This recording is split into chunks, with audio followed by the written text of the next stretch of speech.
কিউবার লাখ লাখ মানুষ বিদ্যুৎবিহীন অবস্থায় রয়েছেন, কারণ দ্বীপটিতে আবারও একটি দেশব্যাপী ব্ল্যাকআউট হয়েছে, যা ক্রমবর্ধমান বিদ্যুৎ সংকটের সর্বশেষ বিপর্যয় এবং জনমনে হতাশা ও উদ্বেগ সৃষ্টি করেছে। বিস্তারিত এই প্রতিবেদনে।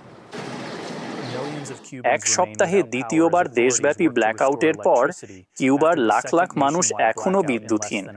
কর্মকর্তারা বলছেন, বিদ্যুৎ ফেরানোর কাজ এখনো ধীর ও জটিল।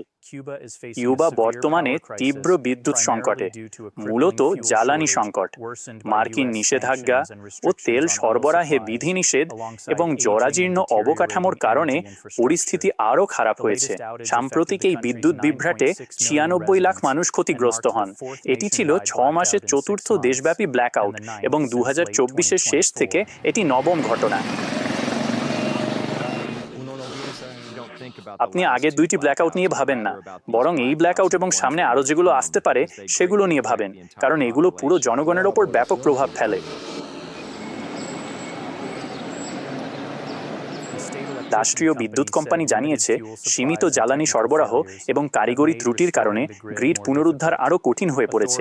কর্তৃপক্ষ জানিয়েছে, জ্বালানি সংকটের কারণে ব্যাকআপ জেনারেটরের প্রাপ্যতা কমে গেছে, আর পুরনো বিদ্যুৎ কেন্দ্রগুলোতে ঘন ঘন যান্ত্রিক ত্রুটি ও রক্ষণাবেক্ষণ সমস্যা দেখা দিচ্ছে। মানুষ ইতিমধ্যেই প্রায় অসহনীয় চাপের মধ্যে জীবনযাপন করছে। এটা ইতিমধ্যেই অসহনীয়, টেকসই নয় এমন পর্যায়ে পৌঁছে গেছে। জনগণ আর সহ্য করতে পারছে না। তাই আমার মতে, যদিও আমি বিশেষজ্ঞ নই, কোনো স্বল্প বা মধ্যমেয়াদী সমাধান নেই।